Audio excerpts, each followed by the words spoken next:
Good evening Maynaguri.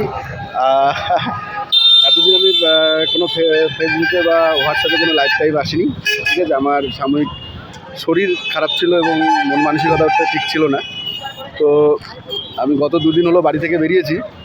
তো আজকে কিন্তু সোজা চলে এসেছি ডুয়ার্সে। এই যে ডুয়ার্স, এটা হচ্ছে ময়নাগুড়ির মার্কেট। এটা একটা ময়নাগুড়ির এই যে পেট্রোল পাম্প, বাস স্ট্যান্ড। তো যাই হোক, এখানে আমি এসছি তো আমার কাজেই, ঘুরতেও আসিনি ডুয়ার্সে, আমি কাজে এসেছি। তো এখানে 2-4টা দোকান ভিজিট করব। বাস স্ট্যান্ড মানে ট্রাফিক পয়েন্ট থেকে পাশেই দাদা আমাদের মাল নিয়েছে এখন, এবং এদের পাশাপাশি প্রায় অনেকগুলো দোকানই মাল নেয় আমাদের। তো এই দাদাটা আমার কোনোদিনও মাল নেয়নি, তো এই দাদার কাছে এসেছি। দাদা হয়তো সম্ভবত অর্ডারও দেবেন। দাদা আপনার নাম? হ্যাঁ, কৌশিক বণিক। হ্যাঁ দাদা, আর আমাদের কল্পনার যারা মাল খুঁজছেন, মানে আমাদের এই কৌশিকদার কাছে পেয়ে যাবেন। এটা খুব নিয়ারেস্ট পয়েন্ট, এই যে ট্রাফিক, এই যে আপনার ট্রাফিক যে আছে কসমো বাজার, এর পাশাপাশি, ঠিক আছে, পাশাপাশি এই দাদার কাছেই পাবেন। তো দাদা কয় ডজন মাল অর্ডার দেবেন? এটা 2 ডজন। কী কী নেবেন? মাল কোয়ালিটি মিলা দিবেন। এগুলো মিলিয়ে কিন্তু আমাদের অনেক আইটেম আছে। মোটামুটি ধরুন এই যে কস্তুরি হবে, তারপর এই যে চিরঞ্জীবী হবে, তারপর ধরুন বকরাতুন হবে। হ্যাঁ, এই মালগুলো এগুলো হবে। তো মোটামুটি সব মিলে কি 2 ডজন দেবো, না পাট করে 6 পিস করে দেবো? কোনটা দেবো? আর 6 পিস করে। আচ্ছা আচ্ছা। আর দেবো 10-এর মাল, 10-এর এই যে কস্তুরি, এইটা 10-এর কস্তুরি হবে না, বক্সের হবে, বক্সের 400 গ্রামের হবে একটা, 400 গ্রামের। হ্যাঁ দেবো 400 গ্রামের মালটা। আচ্ছা ঠিক আছে দাদা। তারপর এসেছিলাম কিন্তু একটা ফেমাস দোকান। এখানে আমাদের কল্পনার আগরবাতিগুলো প্রচুর রাখে, প্রচুর।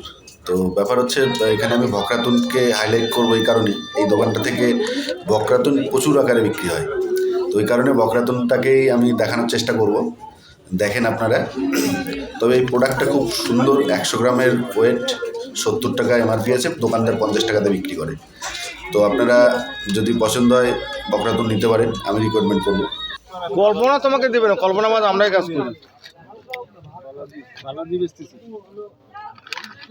ঠিক। বালাজি কত করে নিচ্ছে তাহলে? আমাদের রেটটা কত কম পড়ছে ভাবতে পারেন? বালাজির মাল বিক্রি করে, বালাজির আগরবাতিগুলো। তো যাই হোক, আমাদের একটু দেই তাহলে 2-4 ডজন দেই, যেহেতু এর আগে বিক্রি করেনি। আরে অল্প করে একটু দেখুন। অর্ডার দিয়েছে। তারপর আবার নয়নদার সঙ্গে বেরিয়ে গেলাম মার্কেটে অন্য দোকানের উদ্দেশ্যে। তারপর সঙ্গে গেলাম যেটা ময়নাগুড়ির অনেক অনেক অনেক অনেক বড় একটা দোকান, একটু মল টাইপের মতো, পাঁচফোড়ন। এখানে মোটামুটি সব রকমেরই প্রোডাক্ট পাওয়া যায়। এখানেও আমাদের প্রথমে প্রোডাক্ট রাখতো না, কিন্তু এখন রাখে। তো সেখানেই বেরোলাম। এই মলটা আমি দেখানোর চেষ্টা করছি, দেখুন।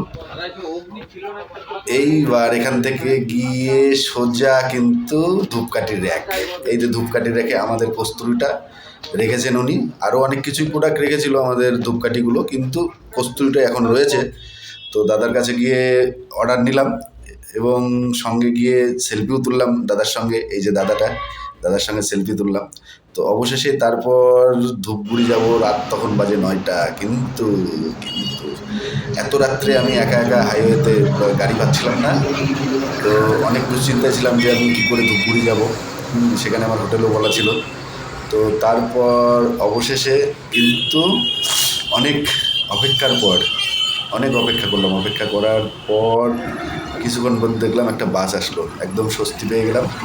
তারপরে এই বাসে করেই আমি চলে আসলাম ধূপগুড়ি। আজ তাহলে এখানেই শেষ।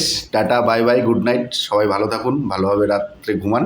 আবার কালকে দেখা হবে কোনো এক নতুন ভিডিও নিয়ে।